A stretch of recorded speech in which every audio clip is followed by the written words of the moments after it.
I'm very happy to have you here, Tyson, on the podcast, Healing Childhood Sexual Trauma. I'll share a little bit about how I came across you, and would love to hear more about your journey. I believe you have shared openly before about being an adult survivor of childhood sexual abuse. And in this interview, I'm hoping to get more of your story out, more to the extent that you want to share. And I'm also curious how those experiences in your childhood have the path of your life and the challenges that you dealt with and how you ended up dealing with them. Yeah, I came across you because I was pretty much at this place of wanting to completely end my relationship with porn. Like, I did not want pornography to be a part of my life anymore. It had started feeling like I was having these really one-sided relationship with women that I was attracted to who were not even aware of my existence. So that's how it lived in me. And it was just feeding into my tendencies to settle for poor quality relationships. And I'm in this space. I want to attract long-term partnership, and it's been alive in my mind, start a family. And it was really these broken moments of lust that would have me reach for porn, and I would feel horrible afterwards. And I asked around a little bit in the community, and then I think one of your posts just floated by on Facebook through the broader Easta community. And there was something about how you spoke about porn that like really appealed to me. And from the day that I paid you the $97 to join your November cohort, just that act of paying you those $97 did something to me energetically. And I have not had the urge to watch porn since then. And the cohort itself was beautiful. And it was lovely to see your work and meet other men, hear a little bit of your story, feel that connection that I often feel with adult survivors. And also just the act of signing that contract with you shifted something for me. So I'm very grateful to have crossed paths with you. Curious to hear a bit from you about your own story, where you're at, and then we can dive into some of the details of your trauma. Mm-hmm. First off, I just want to say I'm so glad that you joined, and I'm so glad that that body of work has stuck, meaning that you're still in a place where pornography is something you're moving away from and or that you haven't been engaging with. So that's exciting for me, just to hear that the impact of that container has shifted something for you energetically. Yeah, so I'll just introduce myself and just share a little bit about who I am and what I do, and then I'll go into my background. I am trained as an IFS therapist. So for those of you who might not know, that's internal family systems therapy, which is parts work. And I went through a trauma aware process as well. I do psychedelic facilitation.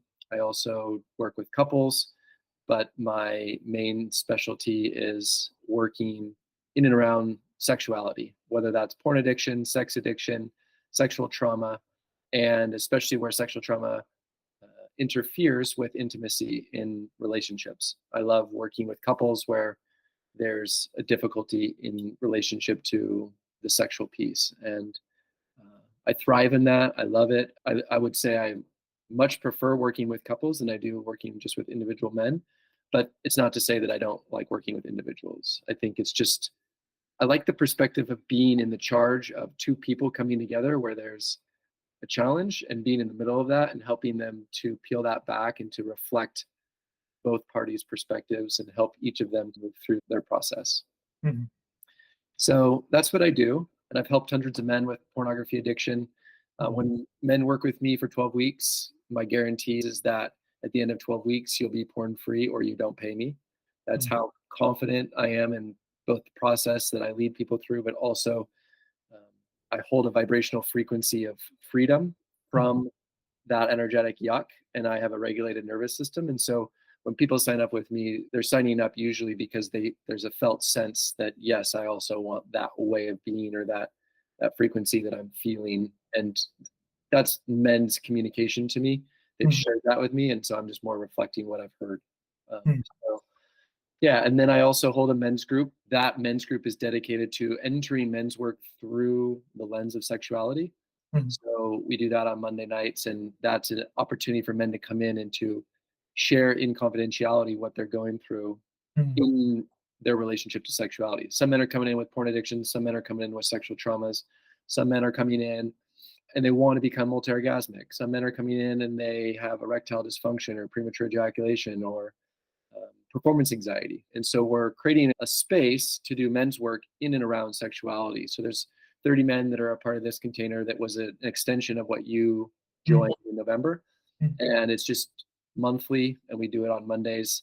And it's great. I absolutely love it. It feels so nourishing to be able to hold this space for men to have conversations that ordinarily don't happen online or at all in the men's work spaces. Because usually with men's work, we enter men's work, but we leave sexuality at the door. And I want to create an inclusivity of sexuality as a way of being as a man in the world. Beautiful. Yeah, I am really grateful for everything that you've done in your own life to get to this place where you can then offer. And I want to attest to what you talk about, holding that vibrational frequency of freedom from these addictive, compulsive tendencies to utilize porn. And I would say specifically to utilize porn in a self-harming way, because that was my relationship to porn, where there was just this, I was trying to run away from something into the ephemeral release of ejaculation from watching like really hardcore pornography. So I just want to attest that.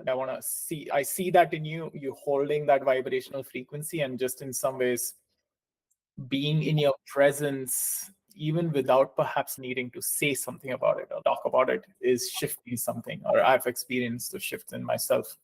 And the other thing that I just want to bookmark away for a future conversation perhaps is that I've also been exploring offering shibari containers, and personally feeling more drawn to couples work rather than like me working directly with the individuals, because something about working with couples feels like I'm getting a lens into what is happening in those humans who want to be with each other, and they're not just like sharing artificial stories to me as an individual, but they are like demonstrating what is coming alive. And something about working in that couples container feels like it keeps me also erotically separate from those humans, and also allows me to like erotically support them. So that felt resonant in me as you were sharing. Yeah.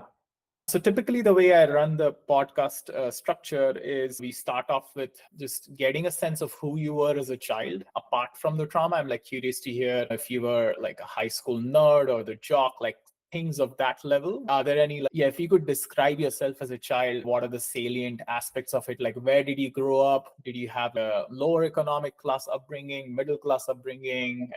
What kind of ethnic background do you come from? And the reason that I like to start here is because it was when my own repressed trauma came up, it was so helpful for me to hear the story of another man who was Marathi and who was from Mumbai, which is my hometown. Marathi is my mother tongue, and from a similar middle class upbringing, to allow myself to believe that something like this happens in the culture that I grew up in, because that was the biggest barrier for me to believe my repressed memories, is that, oh yeah, this doesn't happen in Mumbai, this doesn't happen in middle class Marathi households. So my hope is that there is someone else who's listening in, tuning in from a similar kind of town that you grew up in, similar upbringing, and if they're stuck at that place of this cannot happen in this kind of a setting, then they have an opportunity to tune into the right podcast episode for them to really allow themselves to feel the immensity of that possibility when it first arises. Yeah, having said that, whatever you'd like to share, paint a picture of your childhood for us. Love to hear. Yeah. So before I dive into the childhood, I'll just say that it took me about 7 years of therapy, men's work, and hundreds of psychedelic journeys before my protectors were willing to reveal to me the actual intricacies of my childhood sexual trauma. And so, point being that we can go digging and sometimes find things, and then also we can try to go for it, and we can basically have blocks, right, where it's not, our psyche is not ready to allow us to see what really happened. Okay, so I think that's an important piece to this. But going back to before I was even born. There's sexual trauma on both sides of my family, pretty much going in both directions, along with alcoholism and workaholism, really. And so, just want to sort of presence that by saying that the nature of me coming into form, a soul coming through and being in a physical form as a physical being, I inherited the nervous system of my ancestors, and that was something that I now, as I've done a lot of work, have reflected upon that. I think the first place to begin would be to acknowledge that I came into this world at 7:37 or 7:36 p.m. and by midnight I was getting circumcised. Wow. Right. So I think that when we look at childhood sexual trauma, I think what we have to first begin with and start with, at least from my perspective, is what are the ways in which our body was objectified and treated with unkindness and uncare from the very beginning, because I think that I teach a map basically, and this is more of a mythopoetic map. It's not like a capital T truth, but the map is that the way that a man treats his penis is the way that he treats everyone and everything in the world. And so why I share that is that the way that my penis was treated before I had agency, before I had even an ego formation, impacted the way that I treated it as I was coming of age, and then subsequently how I treat the world. So what I mean by that is if I am objectifying my own body by using my penis to feel better, what is invisible to me in my own shadow, and I think this is the masculine dark shadow, really, this is an archetypal darkness, but the way that I treat this is the way that I treat the feminine, it's the way that I treat nature, it's the way that I do business. So using self as a means to an end creates the shadow frequency, which uses others as a means to an end too. And I think that's how trauma perpetuates itself over generations and through culture over thousands of years. And doing plant medicine work has helped me to get in touch with the reality that original trauma, as I've re-entered it and moved through it and felt it, began really with the circumcision. And I just want to acknowledge that in my father's generation, it was 90% of men in America were getting circumcised. Now it's about 55%. So we're trending in the right direction, in my opinion. And if you're out there and you're a woman and you have a son and you've circumcised him, I don't want to create any more guilt or any more pressure for you that you've sexually traumatized your son. This is something that's been happening for thousands of years across many different cultures and many different ethnic backgrounds and religions. And most women's birthrights to their own sons and daughters was taken from them by the church or by the state or by doctors. So I think we need to just call awareness to the mutilation of children's genitals is the first sexual trauma that most men face. And that does set up a lot of unconscious behaviors as we progress in our adolescence and our development. Yeah, thank you for sharing that and also bringing awareness to it. It's not something that I have experienced myself, and it feels so costly given and I want to also speak to this relationship with one's own penis, a man's relationship with his penis. And that for me has been the most significant shift in the last 2 years of my life, is how I relate to my penis. And I treat my penis like the most innocent, tender, delicate part of me, which it truly is in a way, like physically. And there is just this like level of care that I've never had before. And prior to recovering the memories, it was just an organ to either stick into a vagina or like yank for sexual pleasure. It was just something that I accessed whenever I needed pleasure, which itself was perpetuating how my perpetrators saw my body and my penis. So yeah, use this to. So I was like perpetuating that same way of behavior within myself, self-abusing in some ways. And I can't even imagine what it would be like to experience the slicing off of the tip of the penis within a few hours of being born.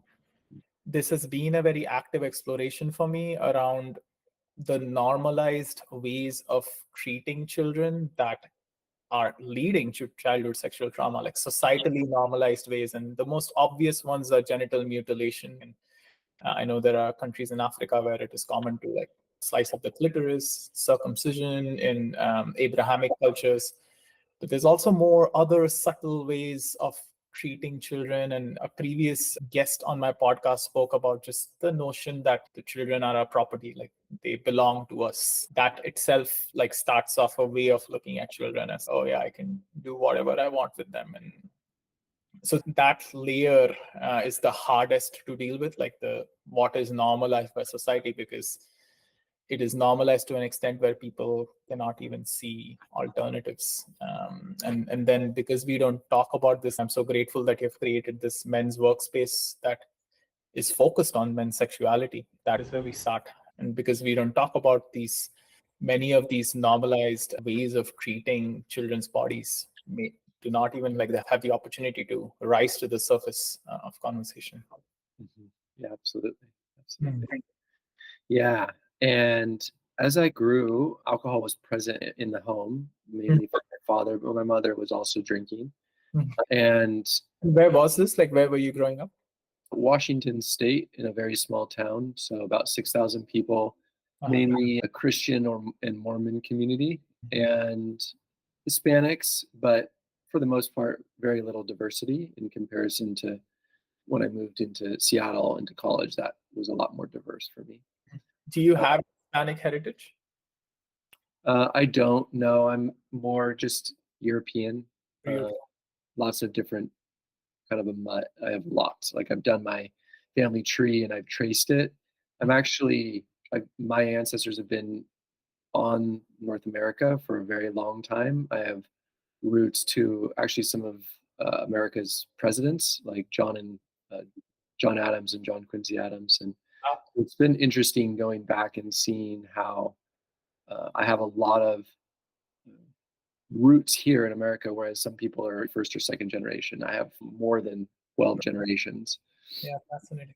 Yeah, but I also have slave owners in my genetic line, and so doing a lot of plant medicine to basically go back in time through my lineage experiences and clear up some of that sociopathy and some of that possessing of others, right? It's been very confronting, and moving through those ways of oppressive being in terms of the way that we treat other people. Yeah, so it's been interesting. But I also, this is another side note, I'm related to William Penn, and William Penn created Pennsylvania, and he actually was who created freedom of religion in America in terms of creating a space for people to come and be basically from Europeans that wanted to come and create a little colony. So I also have some really amazing people and some really fucked up people that are in my family line. So I have both and. But that said, going back to my own childhood in a very small town, I first found pornography when I was, I think I was about 9. And I still remember it very clearly. I found a Playboy magazine in a field. It was buried in the ground, and there was a whole pile of them. But it was a Vanna White Playboy, and my mom watched Wheel of Fortune, which is a TV show. And so I remember opening it up and seeing my first, and then ducking down and feeling all the secrecy and the silence and the shame of, oh my gosh, you can't be doing this. This is dangerous. That was my natural response.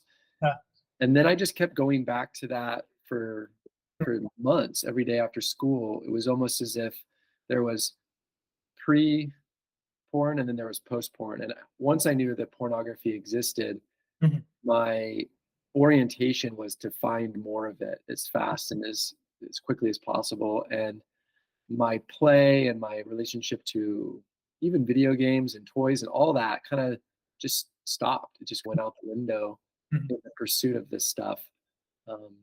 And double clicking on that moment a little bit, because what stood out to me is the secrecy in your relationship to this thing that you had discovered. And I relate to that. I remember coming across a Playboy too in the attic of my childhood home, and that was my first. And I was just like spending hours. It was like a dirty attic, and I would just climb up and spend hours. And at some point, I think my grandmother figured out there's something going on, and and then I went up and it was no longer there. And I still remember like that loss. But I'm curious if like your first, I'm like wondering in what world would you have encountered that, and there would be no secrecy associated with your relationship to the Playboy magazine. And it makes me curious as to whether you had already started experiencing childhood sexual abuse before the age of 9. And Yeah, I had, absolutely, but I didn't know that I had. And so I went through quite a large, long journey of healing before I was able to get in touch with the abuse that had happened before that time. But I will also say this, having watched a lot of pornography on psychedelics, not to masturbate or to get off, but just to experiment with how does it wire us men, like when we watch porn, what is it doing to our psyches? And what I have really begun to understand is that we're absorbing the energetics of whoever it is that we're watching or witnessing, right? So it's not just consuming something. We're actually eroticizing whatever is happening on the screen, whether that's violence or non-consent or age, not being of age. All of those things we're eroticizing, and we're taking on those energies into our body. So part of this secrecy, silence, and shame that was a result of seeing that Playboy is also in the actual energetic of the pictures themselves. Meaning that as I've done a lot of research around Hugh Hefner and his journey of life and the nature of the abuse that happened at the Playboy Mansion and the ways in which he would blackmail people and all of that, and the deaths in and around the Playboy Mansion and all that, I can also see very clearly that there was something dangerous legitimately going on in the frequency of that actual pornography that was being created and disseminated to our youth and to our men. So I think it's both what happened to me was my response, and then also what I was absorbing through those images and the nature of what was happening in that 3D reality at that particular time when he was doing all that work. Meaning that he called it female empowerment, but really it was, I'm using women as a means to an end, and I'm convincing them that this is empowerment when really there's no fucking empowerment here at all. This is using them as a means to an end and convincing them that this is powerful for them to, or empowerment for them to do. Yeah. Yeah.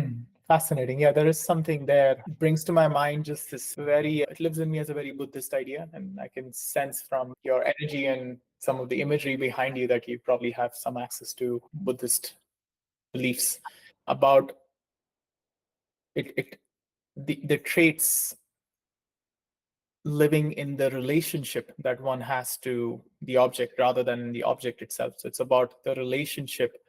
Pornography, if it is created in a beautifully open manner, in a expansive, loving manner, then the energetics that would get transferred through those videos might just be very different from the pornography thus far. So it's not necessarily pornography that is bad, or like the recording of sex on video that is bad, but it's about what is emerging in that sex. Yes. The energetics that is getting trapped in the video and then getting transmitted. That is the harm.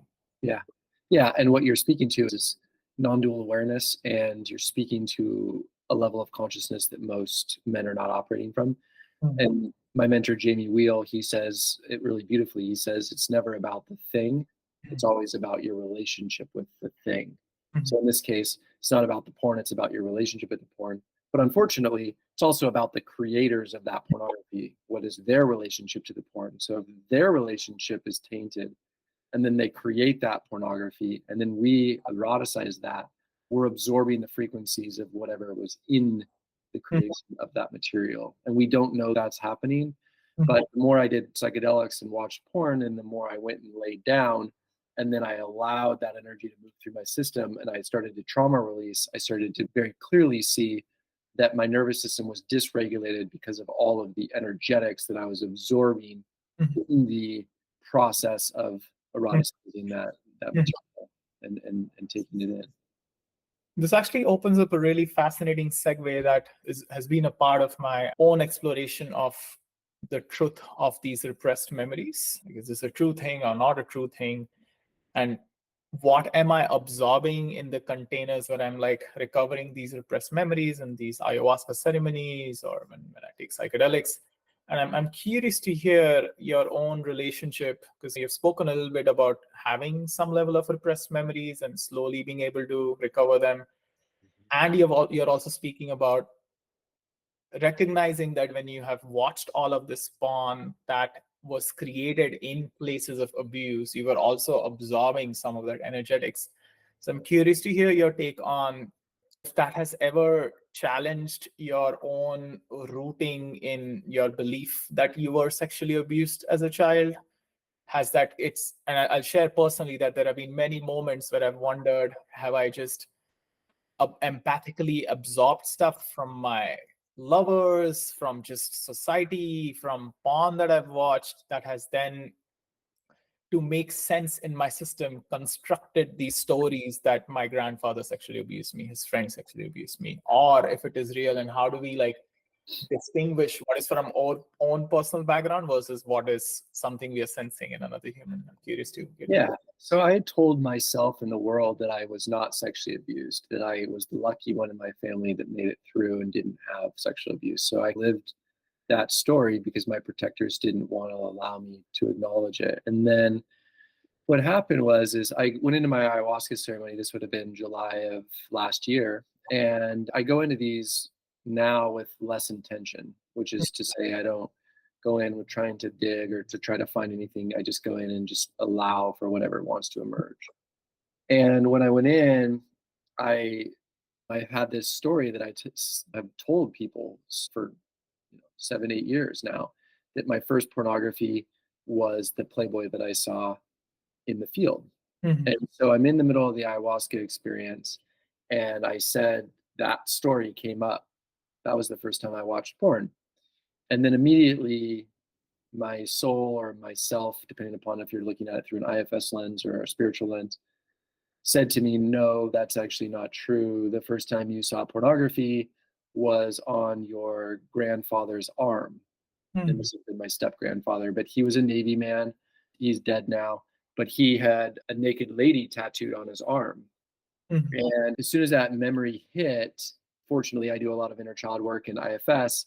I actually was able to go back to that moment when I originally saw that pornography. And Mhm. basically, what was revealed to me as I was watching the experience, almost a father looking in at a Mhm. child going through an experience. But basically, he was holding his arm up and making this naked lady dance. And he Mhm. had a book there that he was covering my lap, and I was shirtless, but I had underwear on or something. And then he was reaching around and molesting me. And in that experience of of witnessing it, there's one thing which is the mind, which the mind sees the thing and it reveals itself. But then your body also has that, I don't feel safe here. So my rectum contracts, my body freezes, I'm Mhm. wiggling, wanting to get away, Mhm. right? So there's an energetic to the somatic piece, and the body doesn't lie about that. And then as I went into the purge process, as I'm purging, what was revealed to me is to purge it is to acknowledge that it even exists at all, or that it ever, or excuse me, to purge it is to acknowledge that it ever happened at all, Mhm. right? And so what I realized is sometimes it won't be until we purge, either through grief or through vomit or through tears or shakes, that we have the clarification Mhm. that yes, that thing did happen. Mhm. Mhm. And then the critical aspect to understanding childhood trauma is to understand what's this is David Bedrick. He's a shame researcher, but he's an elder and a therapist. He's a good friend of mine. And he talks about it as the silent witness, Mhm. right? So in a situation where there's nobody there to witness it, it's Mhm. just this abuser and me, then I am not only don't have anybody to validate it, but also um, whatever he told me to, right? And I don't know exactly what he said, but Mhm. have a I do have a felt sense that basically the communication was, you cannot tell anybody this, and if you do, this and this will happen, right? Mhm.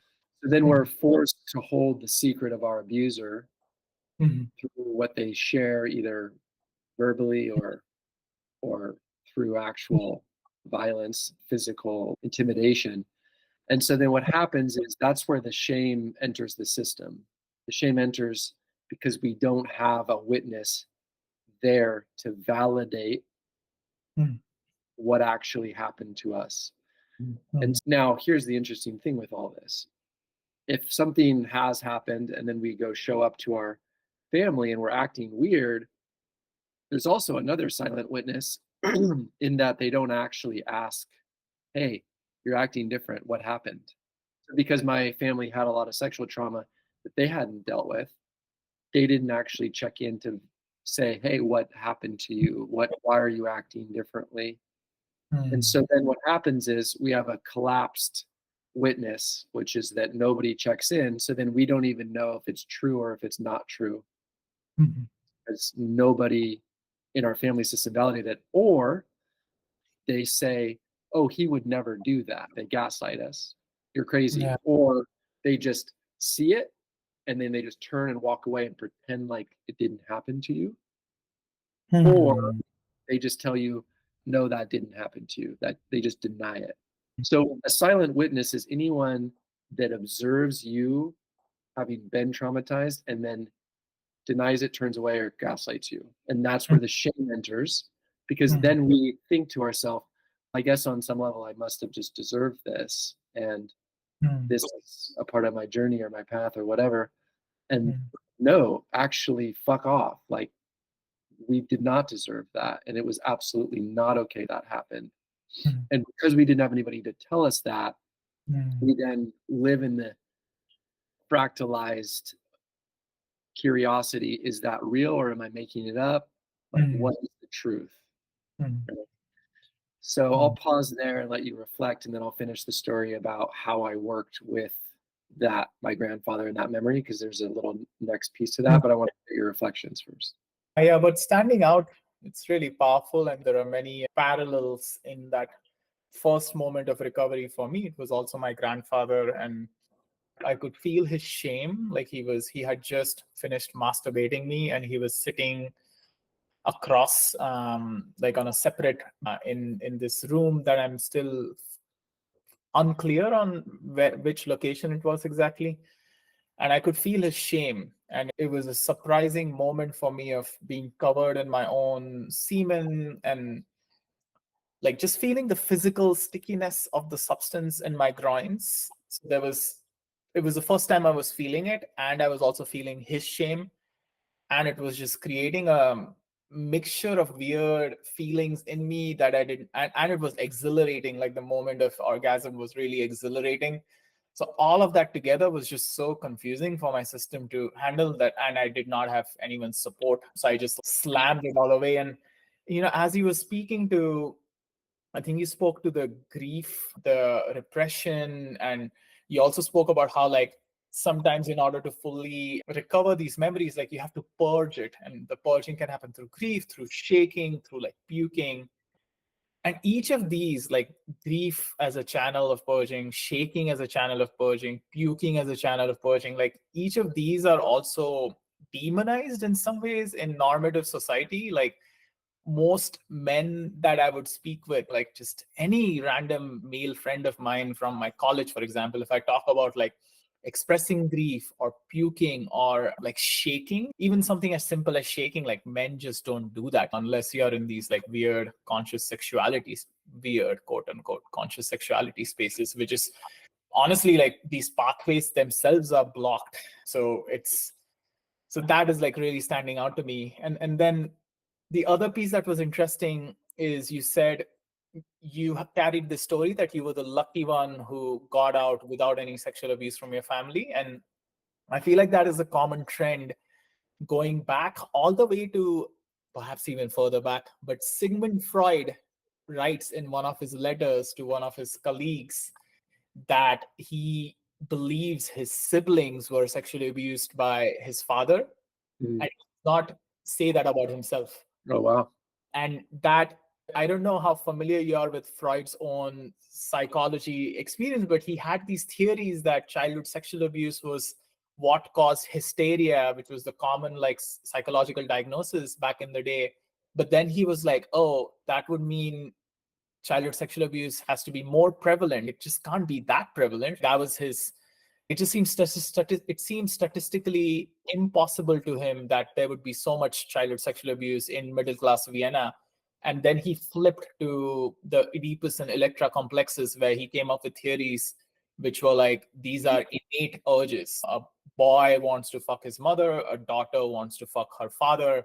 And it was a pretty significant shift in his theories, and that now drives so much of modern psychotherapy, which for decades repressed, like suppressed stories of abuse. And thanks to waves of feminism that were able to stand up against these establishments, that we are at this place now where men can finally recover their repressed childhood sexual trauma. Yeah. Yeah, thank you for sharing that. And I wasn't aware of that. I have studied Freud and Jung extensively, but I've never read that piece. So I want to look into that. And it would make sense that his whole body of work was possibly a bypass on his own sexual trauma that he wasn't obviously integrating, and therefore created the pathologized model, along with therapy being very profitable at that moment in time, with the convergence of therapy and capitalism and colonialism and imperialism. And so I think it's interesting just to see how a lot of the models themselves are extractive, and a lot of the therapeutic models use others as a means to an end, because the foundation of therapy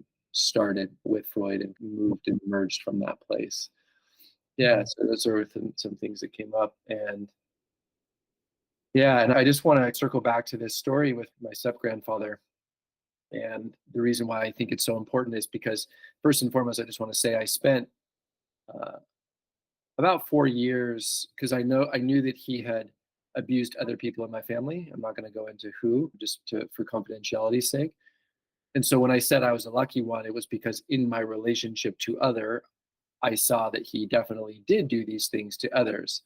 And so I had worked through a lot of my rage and punched shit and screamed and cried and hurt myself even in the process for many years, trying to move that energy out of my own system of being in that family system. But in this moment, I finally was able to acknowledge it with myself, right? And in that moment, I remember getting up out of my seat in the ayahuasca. It was a big sit. It was like 50 people, maybe even more. And I went into the middle of the room and they were playing. It was a big band. There was like 12 people playing. It was like pretty intense. And I closed my eyes and I just stayed with my feet in one spot. I didn't actually move because I had my eyes closed. But I don't know how or why this really happened. But basically, I communicated directly to his soul, at least my perception, of course. Whether this is true or not true, it's hard to know. But regardless, through the imaginal, I communicated directly with his soul, and I was like, get down here, like right now. And so with my third eye, basically created a light tunnel and a bridge between worlds, and invited him and pulled him down into the actual ceremony. And as soon as he arrived in my arms as an infant, and in that moment of him landing there, I was like, oh my fucking God. And so I just started rocking him back and forth and back and forth. And as I rocked him back and forth, it was I basically had this soulful experience where it was like, oh, this experience that I had, the abuse that I went through and my family went through, didn't start with this man, Gordon. It didn't start with him. See that he himself had been abused, and the person before him had been abused, and the person before him had been abused, and so on and so forth, all the way up for thousands upon thousands of years. And so in that process, handing back the burden, hand it back to whoever abused you, Gordon, now hand it back to whoever abused, all the way through, back up the chain. So through that imaginal sense of holding and passing that trauma up, I was feeling it fractaling out of my own system. And as the music was playing, I began to dance more and more, and all of a sudden it started to evoke. And what's really trippy was that it actually energized the entire fucking container. Like I started to be aware, even though my eyes were closed, that my energetic and doing this lineage burden shit and forgiving him, like Mm, literally forgiving him for abusing me, mm, was causing the room to begin to erupt. I was noticing that people started purging and people were getting more, and the music was starting to mirror what was happening in this experience. And it was like, holy fuck, this thing that I'm doing is having a transpersonal effect on the collective of this container. mm, Not only this container, but obviously beyond this container. mm, I don't say that with spiritual grandiosity. I say that with mm, just my own subjective experience of what I was observing through the felt sense of hearing mm, into the non-dual space of the room as mm, purges began to happen for everybody that was in the room.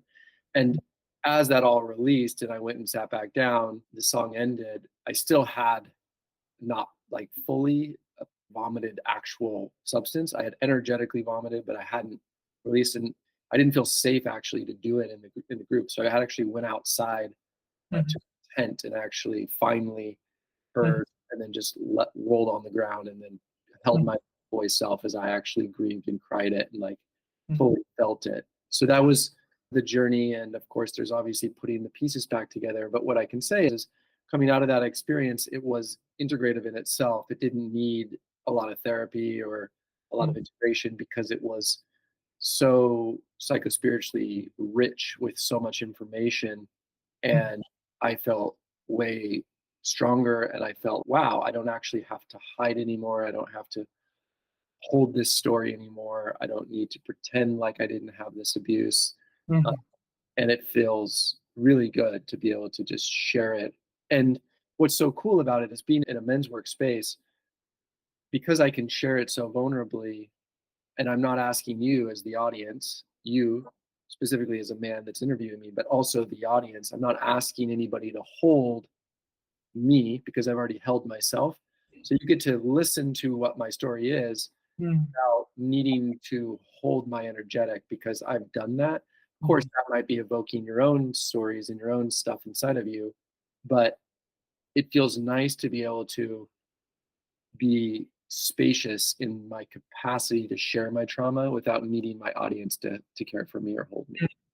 Yeah, so beautiful. Yeah, that last piece, I really feel it. Like, in fact, even this last expression of that moment, like I could viscerally feel it through you, and I was feeling energized just by hearing it. And I did not feel like it was coming from, your inflated ego or something. It really felt like you were channeling something in that moment that served you and also served the container. So I feel that and test to my felt sense of that transpersonal channeling. And I really love this, the way you talk about, yeah, like you are energetically holding yourself as you're sharing the story. So there is no burden on others to listen to the story. In fact, the story is uplifting, even though the story is ghastly. Like, it is an uplifting story to receive because energetically, because the common, yes, we are so used to burdening each other with our stories. Like, that is the culture we live in, that anytime people hear these ghastly stories of childhood sexual trauma, they're conditioned to contract away into, like, oh my God, this is going to be horrible, like burden. But it's so beautiful to have someone like you speak your story and like not share that energetic burden, because you're held within your own container, within your own masculine container. And it's really, I think it's going to be a trippy experience for people who listen to hear you speak about being molested by your step grandfather in this energetic manner of, and I'm here in myself and my spine isn't collapsing, like I'm alive, I'm awake, I'm energized, and I'm energizing others through the sharing of the story. And yeah, this is the best I could hope for from these interviews. I'm like really glad. I'm so happy to have you as my first male adult survivor. I'm like really grateful that you showed up and shared your story. And it's not just a story, and I want to invite whoever is listening to receive it as an energetic transmission, like an energetically healing transmission, especially people who do not have access to ayahuasca. Like, the podcast has listeners in around like 100 countries, and many of those countries probably don't have access to ayahuasca, which is so sad. Childhood sexual, I like to darkly joke that the glue that holds humanity to get together is childhood sexual trauma. Like, it's there in every culture. And I hope this transmission helps release some of that in countries that may not have access to plant medicine. Yeah. And I'll say this. So I do a lot of body work with people, and I use, it's called a stim machine or a TENS unit. Have you ever used one of those for physiotherapy? It's like a little electrodes that you put on your arm and it shocks your muscles. No. Okay. So I work with a machine. It's about the size of a briefcase. And when my clients go on the table, 2 paddles come out of the briefcase onto the actual client, either their hips or their butt. And then the other 2 go onto the ground. And then I put my foot on the paddles. And then the electricity travels through my body and through my arms and into my hands. And so as I touch the client, we're actually creating an avatar, like link up, like the braids of the hair where you link up with somebody. And what I do is I go through people's bodies and I help them to clear their nervous systems of the energetic junk that is and the gunk that's there, so that they can get free from these traumas that they carry, right? And sometimes I do that with plant medicine, and sometimes I do it with sober, like doing it sober with people. But what I noticed is that our traumas are not just psychological, they're not just in the mind, they're in our tissues.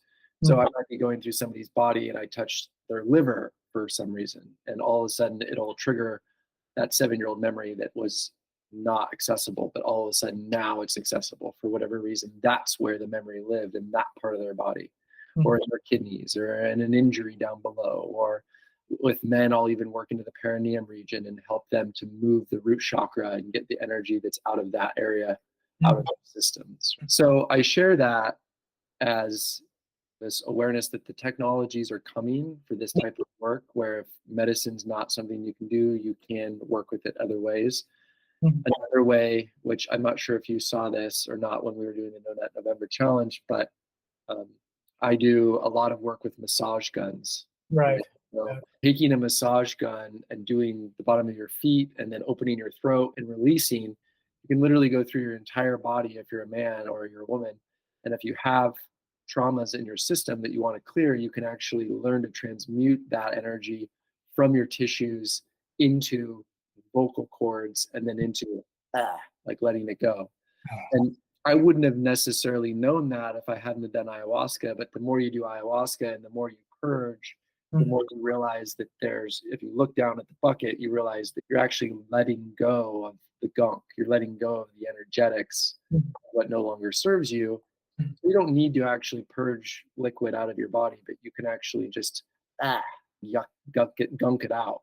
And so using massage guns through your system, especially the root of the body, the tailbone, the vagus nerve in the back of the head, even in the top of the head, if men have porn stored in their brains, you can find the storage unit of where it's at and you can hit it. And you can start to clean your energetic body, these things that you have absorbed, whether it's porn or whether it's sexual abuse. Because there's the psychology piece and then there's the energetic piece, and both have to be dealt with in order for you to have a nervous system that feels clear and clean and free.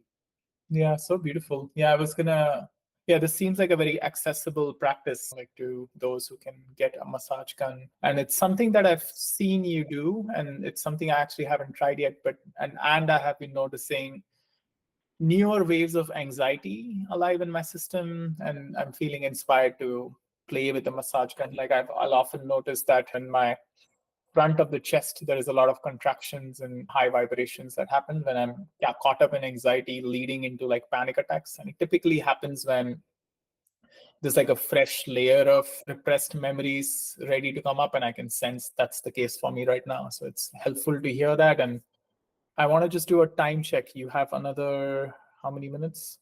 About 18 or so. Okay, cool.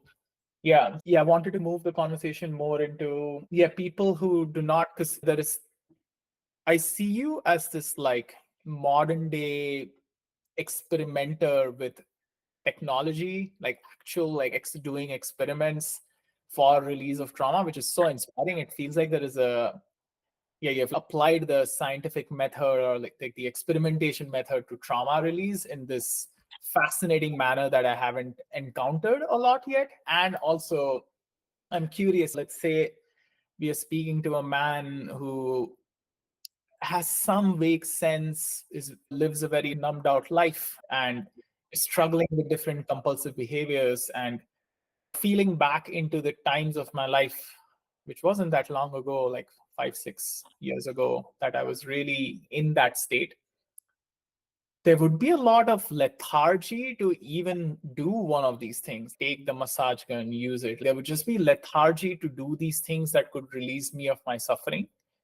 And I'm curious, what would be, in your perspective, in that situation, like what would be a simple, accessible starting point that does not need another human who has cleared their own vibrational frequency? And when I say this, I'm talking about, I saw in my statistics, like someone listened to a part of my episode in Saudi Arabia. And I'm imagining like a country that is very restricted in terms of what access you have. Yeah, what are simple starting points for men specifically to start dealing with their childhood sexual trauma? Yeah, this is a good segue.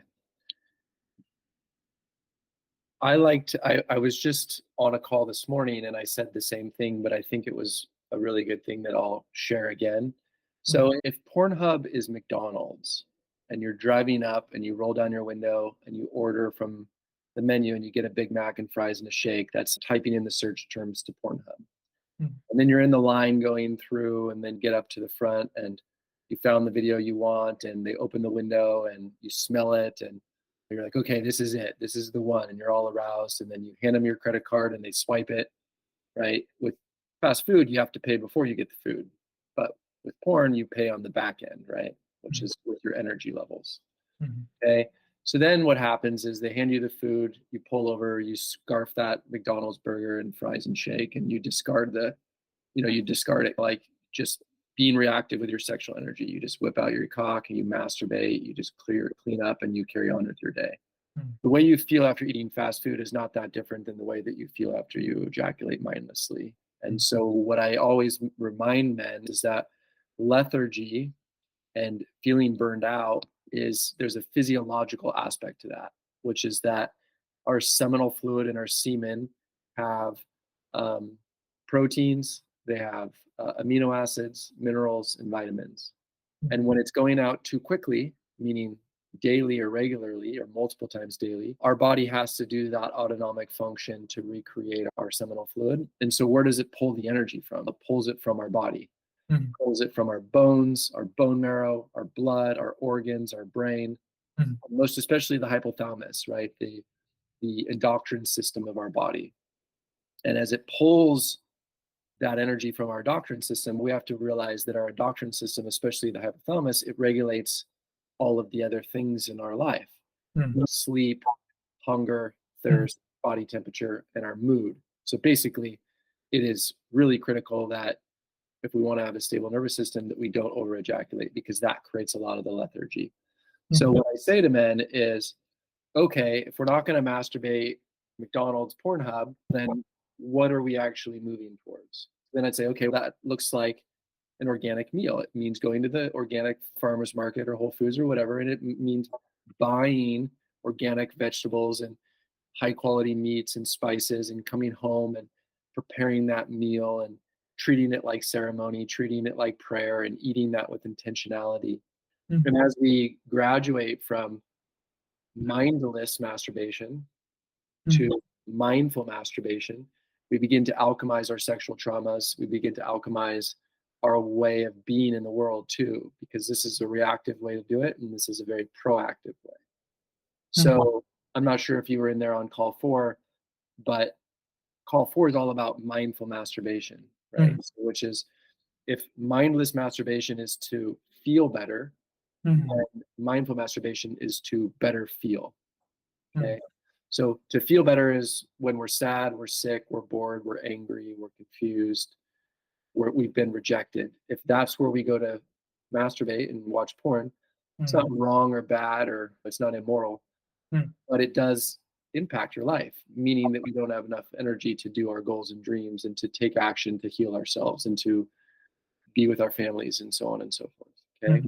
Mm. So what we have to do is we actually have to create a more mindful way of doing it. So basically what I instruct men to do is I prompt them with this question. Okay, and the question is simple, but it's also deep. And the question is, if it were the last time you were going to masturbate and you knew you were going to die tomorrow, how would you do it differently and mindfully than the way in which you have been doing it? Mm. Okay, and then sit with that, journal, pray, Mm. um, dream about it, whatever, and then go build yourself your own self-initiatory process. Mm. So you and I, our sexuality was taken from us before we had any agency, before we had anybody to say. And not only was it taken from us, our innocence, but we also didn't have elders guiding us and teaching us how to be a sexual being in the world and how to be a steward of our life force and how to relate to our penis and our body lovingly and kindly. So as you sit long enough, and I did this for 3 years of chosen celibacy, I actually developed this into what ended up happening was I started to masturbate on the moon cycles, right? So instead of just having to be random, I started to realize that I felt most active and most vibrant on the full moon. And so when the full moon would come, I would clear my schedule completely. So no work. I'd get up, pray, meditate, go to the ocean, float tank, microdose, get a massage, slackline. I would do yoga. I would be embodied. And then when I got to the moment, I would ask myself that question: how would you do this if it were the last time? And as you do that, what ends up happening is that you start to pay attention to ambiance. You start to pay attention to the lights, the music, the breath, the massage guns, the clothes, the toys, the essential oils, and you begin to start to learn how to make love to yourself. And that is effectively a self-initiatory process. You don't outsource your sexuality to women or anybody else to make you feel better, but you take yourself on the journey of alchemizing your wounding and the porn into what is actual ritual. And a good example of that is you don't just go to ayahuasca or a mushroom ceremony and just walk in and be like, all right, let's just drink this and walk around and like it's a bar, right? Well, that's the way we masturbate. Like we're going into a bar and ordering a beer. So we actually, if we were to sit with that, how would that look for us to treat our semen and our bodies with the utmost of kindness and care? And so for me, that kind of, as I did that for 3 years, more than that, about 5, but mainly for 3 in celibacy, that began where I started going outside and working with the moon and channeling the energy with the moon and starting to understand that polarity is not just man and woman, it's masculine, feminine within, with sun and with moon and with the stars and with water, and start to develop eco-eroticism is what I call it. We get to alchemize the traumas and move into a non-dual space where sex is not a thing you do, it's a way of being in the world. It's a reverence to self and a reverence to the way that we walk through the earth. And then the most important piece to this is once we have had our orgasmic experience at the end of what ends up being a much longer process, several hours potentially even, can you allow yourself to have that pleasure? You've created it and it's yours to have. Sit with it, be with it, right? So after I would do my releases, I would sit in meditation, right, for a very long time, sometimes 45 minutes. And I would literally just connect finally to my core and deepen into that meditative practice.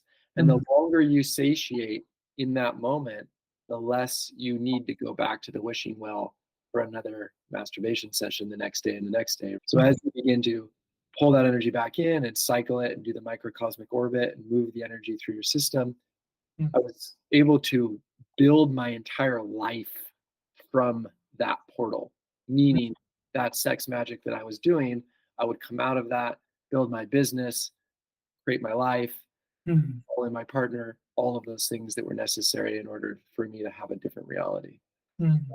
I'll pause there because that was a lot, but that's the journey that I take men on, and I welcome anybody that's listening to take themselves on, because don't emulate what I said, but because there's no right or wrong way to do it. Some men need to be more primal. They need to go outside and masturbate and get wild. But also it's important for men to cultivate a relationship to their sexuality that's soft and slow and parasympathetic instead of sympathetic rushing to get to the end kind of thing. Mm. Yeah. Beautiful. Yeah, I'm just like absorbing the energetics. Like there's so much in there to what you're sharing. And I do remember your full moon practice made a strong impression on me, like when I did the month-long cohort with you. And this remains as an edge for me. It remains as an edge for me to have sexual pleasure practices with myself. Like my relationship to my cock has changed in the sense that I massage my whole body in that like soft feminine way that you were energetically sharing right now. Like I have that as a pretty regular practice, and it lives in me in the broader realm of my martial arts practice. And most of the fire that I was wasting away, like I was masturbating 3 times a day during the heights of my porn addiction, to mostly like rape porn. Most of that was being expended, that fire takes me to my martial arts practice. And as a part of preparing my body for the martial arts practice, there is this like soft oiling of the body. And that includes oiling of the cock, which I imagine in some of the traditional martial arts ashrams that I've trained in India, they probably ignore the cock. When I haven't seen anyone do that in the open. But in my own, when I'm doing the practice on my own, there is a lot of soft oiling. And yet I have not experienced the self-sexual pleasure ritual aspect that is standing out from what you share. Mm-hmm. And I've experienced the buds of transmuting sexual arousal into creative output. I've experienced the buds of it, and it's very new. That is like my own personal from like last share. I would say yes, maybe it's just beginning for you, but this podcast is a representation of sex transmutation, right? Your healing of your own sexual trauma has created a podcast, which is creating a community, which is creating an opportunity for other people to normalize and to be able to speak about these hard things. And so I would say just continue to follow that thread, right? We're on a call because your sexual healing and sex transmutation is working. Beautiful. Yeah, I appreciate that reflection. Yeah. Thank you. Yeah, this feels like a good place to pause for today, and there is so many more threads to be explored. I'm like very curious, and I imagine other listeners would be very curious about your routines and both your psychedelic practices and also your like massage gun practices. Are they like, some of the questions alive in my mind are like, is this on a daily, weekly basis, or are you also reactively using the massage gun when you feel a trauma upheaval, and what is the distinction you make? Even with your microdosing, is it just a routine, or are you also reactively using microdosing in specific situations, and how it's helped you? So I would be, any resources that you share on that, I'd be very happy to like include in the description of the podcast episode when it goes out, and I'm sure would benefit many who are listening. Great. Yeah, happy to include those. Yeah, lovely. Okay, it's been a delight. Where are you based right now, by the way? I'm in San Diego, in California. San Diego. Okay, lovely. Beautiful. Yeah, well, the full moon is here, almost here, or right? Yeah. My best prayers for your full moon practice. Thank you. Yeah, I'd be happy to come on again. If you'd like to have me, we can dive into some other things. I didn't even really get into pornography stuff as much as I would have. So we can absolutely go back into there, and I can share what is the path to outgrowing porn. Lovely. Yeah, to take people through. Yeah, let's discuss that more. I'm also curious to hear more of the links that you've seen between specific aspects of your childhood sexual trauma and how it was showing up in your porn addiction. And I have seen some of those links myself as to my draw towards the rape porn, for example. I realized after I recovered my repressed trauma is that seeing a helpless, dissociated human body being sexually penetrated was connecting me to my experience of that I wasn't connected to before. So there is a lot of richness there to explore for sure. Yeah, it's what comes up for me, and then we'll close, is But if our penis is touched non-consensually and then we go through life with our hand in our pants, we're trying to communicate to the world, hey, something happened to me that was not okay. Do you guys see that my hand's in my pants? Why don't you ask me what's going on? But most people just say, hey, take your hands out of your pants. Or the same thing goes with watching that type of pornography. We're trying to make sense of what doesn't make sense of what we've gone through. So trauma begets more trauma. We try to find and do, like, our behaviors emulate the things that have happened to us as a way for us to understand what actually we went through. Beautiful. Mm-hmm. Yeah, there's more for sure. And we'll be in touch. Thank you. Sounds good. Okay. Alrighty. Bye-bye, Tyson. Have a beautiful weekend. You too.